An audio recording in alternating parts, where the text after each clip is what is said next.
G'day Nina, how are you? Good, thanks, Andrew. How are you? We've had a busy day on the camera today, haven't we? Yeah. It doesn't feel like it to you people watching us, but it's been hours of recording. Yeah, we've been doing a local government presentation where we're going through 3 case studies based on proper intervention and prevention, intervention with some problems, and then complex claim at the end for our local government do, which is coming up in about 3 or 4 weeks' time. So it was fun, and we had actual people from council coming in being actors. They were great. good actors. They were good actors, so a lot of fun. Now, Nina, what I've done today is I've got 2 sort of themes I'm running with. If we seem a bit thin, that could be because we haven't done quite as much work as we normally do. But so the 2 themes, just in case you didn't know, are what happens when an employee doesn't make themselves available? Mm-hmm. And the second theme is when do you use legal professional privilege, and what is waiver in legal professional privilege, and how easy is it to waive professional privilege? Now, for you, that simply means you've engaged a lawyer, you hope what you're saying nobody can ever hear or read, but because you actually told a few other people about it, suddenly the court opens the door and they can read everything that's been done. So it's very important, particularly in investigations, and that's where we'll come at the end as our major topic. But Nina, let's go to the first case now. Yeah, so the first case is one of our legal professional privilege cases, and the facts were very, I think, interesting and convoluted, but it involved this guy who was a safety, I think he was a safety manager or coordinator, something like that, for CPB contractors, and it was on his 3rd day. He went to site after there'd been a fatal incident, and it triggered his PTSD from a previous incident at another job where he'd seen a very bad accident. And he alleges that they blamed him for not disclosing this condition and that they started bullying him.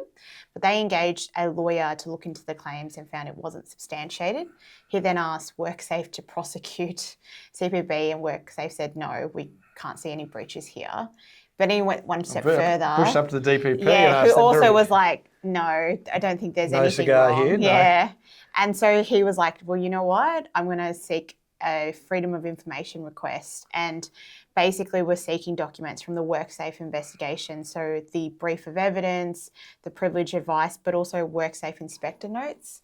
And it was found that obviously the privilege stuff was not going to be open, but also the workplace inspector notes were internal working documents, and there was just no public interest. So under FOI, there's a number of exceptions to FOI. So something that's created inside a government department, you can seek disclosure, but you've got to have an interest in that disclosure. Yeah. And there was no public interest in it. This was a private person seeking to prosecute a claim without any great success.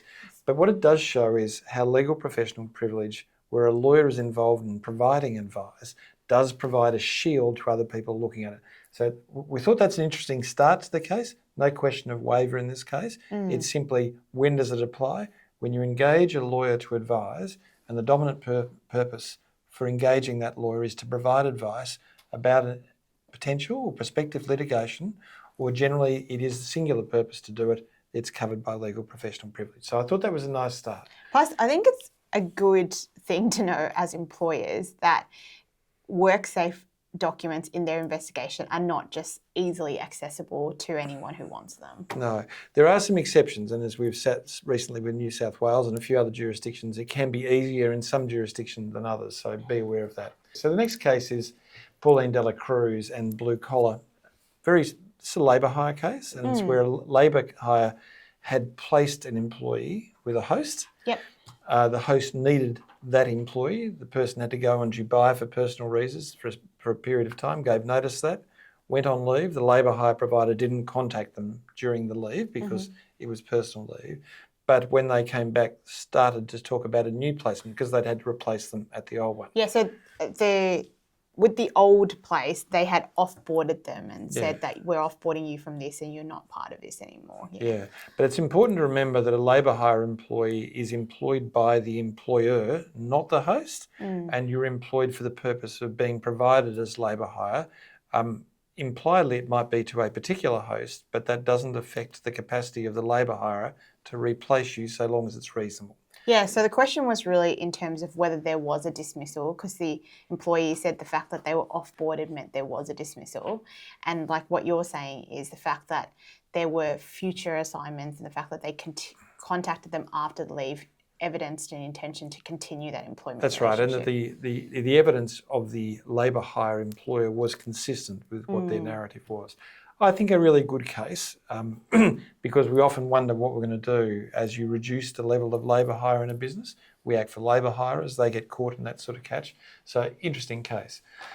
I thought this was really interesting. This is an irregularity in making a claim. This is the Heidi Pooler case and Hodson Lawyers. Talk about this a little bit. Yeah, so essentially this involved a lawyer who was terminated with notice. They gave her 4 weeks notice. I think it was like the start of December. They told her by the end of December, 31st of December, she would no longer be needed due to performance and conduct issues. On the 31st of December, which was the last day of her notice, she lodged a general protections claim, alleging that the real reason they terminated her was because she disclosed she was pregnant and had been talking about parental leave. That was the day before she ceased employment. Yeah, so it's the last day of the notice. Yeah. And so their law firm said, well, there was no dismissal yet, essentially. And the question was, well, whether she could validly bring this claim. And the Fair Work Commission said it was very clear that the letter said her employment would continue until that date. And so it was premature, the filing. But I thought it was really interesting because they talked about the fact that there was an irregularity doesn't immediately invalidate. What was that word again? What was that Stop, word we're just moving past it. Was there an irregularity, was there? It doesn't invalidate the application because they've got the discretion to essentially overlook it. Yeah, and I think what we see, there's some parts of Fair Work Act which are not flexible. So if we looked at enterprise bargaining, we looked at the timelines that sit around that, inflexible. Yeah. Okay, if we look at time for lodging a claim within the 14-day period, you'd need to show exceptional circumstances. But where there is a claim that meets the criteria, but there is a procedural irregularity, I just thought I'd say it one more time for you. This is bullying. Yeah, it's bullying, isn't it? Yeah. There's a willingness of the court to show some flexibility. And we wanted to show you that because don't take dumb points. Don't spend a lot of money when you don't have to. Because even if they were right about it, she'd be able to relodge and we'd be starting all over again. And what did you do? You made a bigger enemy. Now we're back to low availability cases, okay? And we're going to look at Jason Fear and Coles Supermarket. So this was a casual who could only work certain hours. Yes. They'd sent an email saying, we've got to change our shift pattern. Yeah, but sorry, they also only wanted to work in the dairy area as well. That was like that's the area I want to work in. So where's there's cheese, I want to be. That's you too, isn't it? I think I'd be in the bread section. I was fired from Coles as a young boy. You know that. I'm not surprised. I used to fill the aisles, not very well. I like the dairy section. But essentially, Coles asked the employee to update their shift availability because they couldn't accommodate shifts in the dairy section between 9 to 2. It was because he had family and caring responsibilities, and dairy shifts needed to start at 6, and he just never responded. So they waited 90 days of him not responding before they said, we can't assign you any more shifts. Okay, so good case again, because if we just come back to general principles, we talk about flexible work environments. Here is a case where there is a good business case. This wasn't a flexibility at work argument, by the way, but there is a really clean framework that sits in the Fair Work Act about people who want flexibility, but you are employed to do a job between hours. And if you choose not to be available during those hours, it is a proper basis for termination. And where an employer seeks to find a method and tries to look at your personal attribute, which is otherwise protected, and make adjustments, but the person fails to respond, you're on safe ground to terminate. And I think that's worth remembering, that as an employer, it's not as hard as what you think it is. I want to take us to the next case, which is Velikovsky and Comcare. Interesting case, and this is really around functional assessment. Now, I will spend hours talking to you about saying, go to the document, go to the facts. Don't keep focusing on credit. Now, this is a case where getting the facts right brought into life the disingenuous nature of what the complainant was doing. This was a person who suffered a burn and then in the kitchen and then subsequently made a claim for complex regional pain syndrome. And, nice. Yeah, and had done that. You were able to say that. It was, yeah. I can say irregularities too if you like. But it's bullying, you're right. But the complex regional pain syndrome was something that had been raised in 2018 after a car accident. This was seen to be a cause of exaggeration because there was no evidence. There was no muscle wasting. There was nothing that would suggest that the nature of this claim was true. So can I go back to what I say to do? Go to the documents first, go to the facts, verify the facts through experts wherever necessary. There was no evidence that would sit with complex regional pain syndrome, in fact, as diagnosed by a reputable person. There was the burn. No one's doubting the burn. And what happened in the end, of course, is the complex regional pain syndrome was rejected. The burn it wasn't the size of claim the person was after. The Comcare was successful in their resistance on that claim. Why? Because his credibility, his credit fell away when it showed his exaggerated nature of claims against the strong, you've done it to me, the strong factual basis that they held. Now, can I go on to the next case, which is Sten's case? Is that all right? Yeah. So this is where fatigue is no excuse really for a serious breach. There's no Fong case here. I just want to say that. So interesting case, isn't it? Because this is a person who'd been off for 7.5 weeks or something before with sickness. I don't know if it was 7.5 weeks. I think they'd just been off. I'm going to guess 7-week injury break. Oh, right. I nailed it. Okay. I'm not saying my memory's good, and his name wasn't Fong, it was Snedden. But he was off for 7 weeks and he came back. Yes, that's right. Hit it now. And he was trying to do some safety checks looking at like hydraulic trucks, but he didn't apply the personal isolation locks each of the time, so they terminated him for the very serious Can I say, safety and without breach. doing that, the risk of serious injury or death is significant. So you're right at the high point of a critical hazard. Yeah, and he was taking people through it as well, so he's exposing to others to danger as well. He said he was tired. Yeah, he said he was too tired to remember to do it. Essentially, that was his excuse. And look at us, you and I, we've worked all night. We can still do that. That's not that hard. Well, I feel like my safety should be the paramount consideration if I'm tired, more than anything else. Particularly when this was a high-level competency, which he knew he was knowledgeable and competent at. And it was one of those like fundamental golden rules, like just so obvious to do. Yeah. So essentially, he had no excuse and he lost the. Yeah, and not only was it found to be a valid reason, the Fair Work Commission, they found the process was fair as well. So this is a really good decision. And we often have people, and in fact, you and I are dealing with a few at the moment, who keep throwing up excuses for non-performance, for non-compliance, which all sound, on the face of them, well, that sort of makes a bit of sense. But actually, misconduct is never excused by tiredness. Yeah. It's never excused by, look, I've got other things happening in my life. When you're bad to someone or when you put somebody's life at risk, that's what you're doing. Yeah. And it's got to be dealt with in that way. All right, why don't we go to our main topic, okay? We've talked about legal professional privilege, and I thought we'd start off with Hitchcock in the state of Queensland. Not a difficult case to understand in a lot of ways. This was a case before the Queensland Office of Industrial Relations. There'd been a bit of a disciplinary process. There'd been legal advice that had been given in the middle of it. There was a briefing note that had been created by the Queensland Industrial Relations Office, and there was bits and pieces around it. And what the court did is it looked and said, okay, so these notes were created by lawyers for people's use. The lawyers were engaged to provide advice based on what had occurred. So this is not so much, this is after investigators' report. So lawyers had engaged an investigator, then advice had been given. And it was that advice that found its way into some briefing notes that this person asked for. And the court said, no, there's been no waiver. These have been gone to these were people who needed that advice based on the investigator's report, so privilege is not waived. So it's a really simple case. Now, we want to talk more about waiver because waiver is important. If you engage someone under legal, so Nina hires me under legal professional privilege, I give her some advice, but then she goes and shares it with Laura outside. Laura's not part of the decision making, I've waived it. If I disclose in the broader public or another manner part of that advice, waive. Yep. Sometimes, in fact, if I say, look, we've made this decision because we've been advised by lawyers to do so, that could be a waiver. And that's such a common habit of people to say. Really? Yeah. I thought this case said that if the mere reference isn't enough to waive. No, it's got to be a connection to outcome. So if you say, look, we've been advised by lawyers that your conduct is such, and as a result of that, we need to terminate you, you've invalidated your own discretionary purpose and you've pushed back the decision making To the lawyers. to the lawyer at that stage. I see. Yeah, so it's got to be your decision making. So just be careful of that phrase. Oh, okay. Particularly if we look at general outcome. protections Yep. or something like that, where it is subjective determination, a subjective state of mind of the decision maker.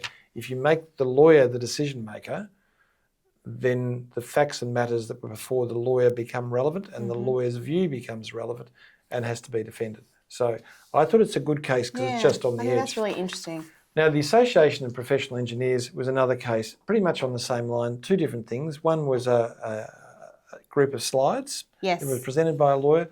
The other was a file note that had been prepared. Yeah, so this was like the union and the employer was trying to access these documents. Yeah. And at the end of it, the slide deck had been shown to a couple of people who were outside a level of responsibility. Yeah, it was like to a huge group of members. Yeah, or something. and as a result of that, privilege was waived. So it's a classic waiver, but the file note, which was advising, no waiver, privilege applied. And then we come to our final case of Tainish and Wellner. Now, can I just say there's an old case which is called Bowker, which is when a lawyer or somebody engaged by a lawyer provides both privileged and non-privileged advice in the one investigative report. Okay? In the one report? Yeah. Can I say, lawyers who aren't experts in this commonly will give you their investigative report as advice. So they'll say, we've made the following findings, these are the reasons we made them, and these are our recommendations. So they mix law and fact. And in Bowker, what happened is there was, when privilege is relied upon, you have to put in a yellow envelope, it goes up to the judge or a tribunal member who reads it on the basis of the evidence and determines whether it goes into evidence or not. Can you see how dumb this is? Because if you create a document that has two different uses in it, the person who's making the decision sees what you've said. They can say they're not going to be interested and they say privilege applies. It's all too late, they've read it. And what Bowker said is, yes, you can excise and show what is the evidence and findings you relied upon. But my point about Bowker as a case is it's a bit late because the decision maker's seen it. In Tainish, you've got a really, really simple case of an investigation that was being undertaken.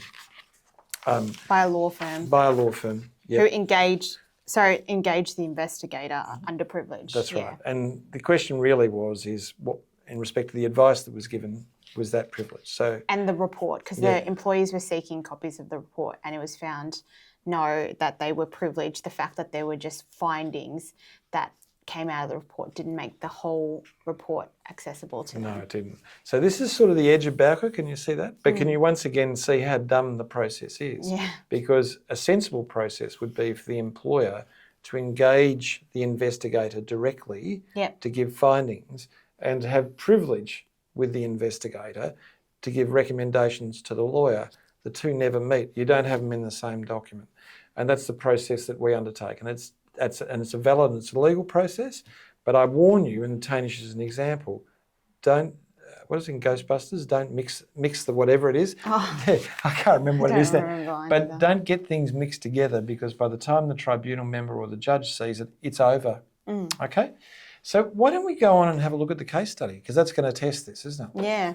So Prue was a health and safety representative and union delegate for the logistics company Truck and Run, TNR, at its Dandenong lumberyard and warehouse.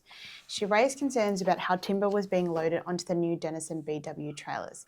This process was new for TNR and involved handling 30 loads per day from the Dandenong site following the recent acquisition of the adjoining lumber mill, purchased by TNR through a liquidated sale.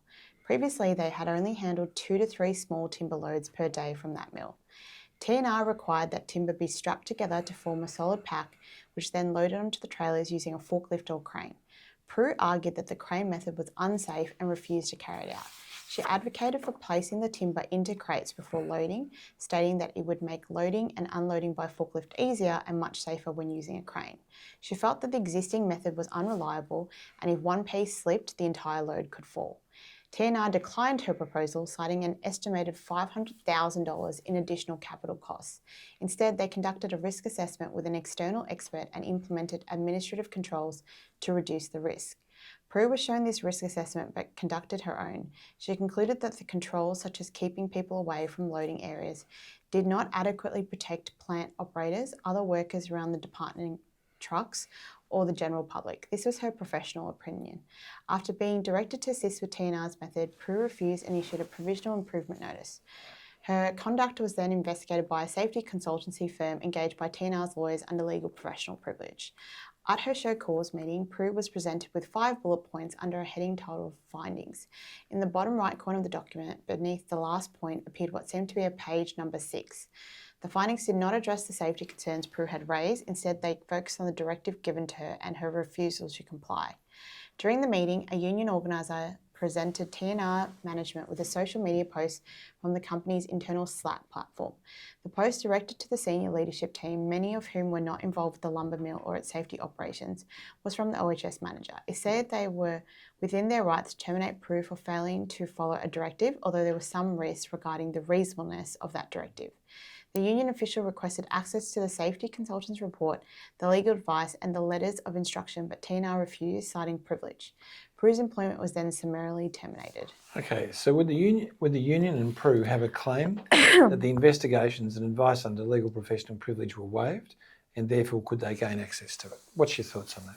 Well, it was given to a whole lot of people. And absolutely no doubt there's waiver. Yeah. So there's waiver of both because they've been provided to everybody. Secondly, the findings that were made were not weren't findings of fact relevant to the investigation, but rather were a critique of her. Therefore, to understand why it waives privilege to the rest. So in other words, if I say, look, Nina was wrong for A, B, C and D, but I don't explain any of the evidence and it sits inside that report, I'm entitled to say there must be more of that report that I'm entitled to see. Yep. What a judge or a tribunal member would do is read it and then decide which parts of the reports are and are not available. But the Slack one shows there is a real issue and one that advice has been given on that says this is unlawful. Bang. And so the decision maker was the lawyers because it's based on that. Yeah. Or even if the decision maker wasn't, they've said that the lawyers said this is unreasonable and we don't know the factual basis upon which any of it has occurred. So you've got a really classic waiver. What claims could Prue bring and what are the chances of success and what remedies and damages could be awarded? Well, she could claim probably unfair dismissal, couldn't she? Well, she'd definitely have unfair dismissal. She'd certainly have a general protections claim, wouldn't she? Yeah, I don't think there's any doubt. I mean, the process, as far as was there a valid reason? Potentially. So remember, valid reason is a low threshold. Was the process... Was there a valid reason? Well, the valid reason would be... So remember, valid reason doesn't have to be correct at the end of the day. It has to be a valid basis upon which termination could occur. Breach of safety direction would be that. But it wasn't a valid and reasonable direction to do something that's unsafe. Well, that's the argument as you've got a valid reason, but then was it just? Because just goes to was there a lawful basis of it? No, what I'm saying is I don't think it was a valid reason because a valid reason is refusing to comply with the safety direction, but if the safety direction wasn't lawful and reasonable, then you can't. Yeah, true. That's what I'm arguing. Yeah. Well, look, you probably get up, but you definitely get up under the just part of the last three tests. Yeah, definitely be harsh. Yeah, so it'd be harsh, but no, there just means was the basis upon which you were required to do something lawful, and if it wasn't, you win. And the other part is, in fairness, you completely fall over in fairness because you failed to disclose the relevant evidence. So, and general protections, she's already raised this as a problem. She's being terminated for failing to do it. But the next question I think is the killer. If WorkSafe became involved, would they do something? Unquestionably, this is Patrick Stevedore's case. This was the first use of the anti-discrimination provisions of the Occupational Health and Safety Act in Victoria, award of $180,000. Very broad discretions that are given to WorkSafe in their prosecution. This is almost identical facts, except it was at a wharf. It wasn't doing it in this place. So yes, they would succeed. If TNR shared its advice and investigation report with the dry hire crane. So dry hire is I hire you a crane, not a driver. Wet hire is I stick a driver in as well. Sorry. Okay. And forklift providers, as well as the labour hire operating on site under a claim of common interest privilege, with the chances of gaining access to the material improve for WorkSafe, Prue and the union. Well, so common interest privilege is where two people have a common defence. Now here they don't. So that's the end of that argument. So common interest privilege just falls away and they do. Secondly, you're disclosing to someone who doesn't have a genuine interest in the privilege and was never engaged in the privilege in an appropriate place. So you're going to waive it. So you're waiving it. Yep. How would the claim of LPP play out in court? Very quickly. So the report would be handed up. So it just wouldn't succeed. Yeah, the judge essentially. would start giggling, and at that stage, you put your hand up and say, "I'm about to lose. Can I settle?" But do they, like, so does it get handed over straight away? Yeah, what happens is when privilege, you have, it's like an interlocutory hearing. So when privilege is raised, it becomes a pre-hearing on a document. Yeah. So like any documentary argument as to admissibility and evidence, it's handed up traditionally in a yellow closed envelope, and each party make submissions in respect of it, and at the end of that a decision is made. And often when you get that is the judge will say, look, if I can take a short break, what I'm going to do is erase parts of it, and if I can speak to you both to bring back that document with those areas covered up, then we can utilise the document as it is. Yeah. Okay. Oh, cool. So look, fun set of facts today, but it does show you it's not hard to keep privilege, but if you want to be careless, or if you want to engage other people, or if you want to try and get other people on side by showing it who aren't part of the decision-making group, then it can't be said that it is for the sole purpose of obtaining advice or dominant purpose of gaining advice. And once you lose that dominant purpose, you create waiver. Mm-hmm. All right, well, thanks very much. Yeah. Good to catch up again. Yeah, thanks for tuning in and give us a thumbs up. Cheers. Bye. Bye-bye.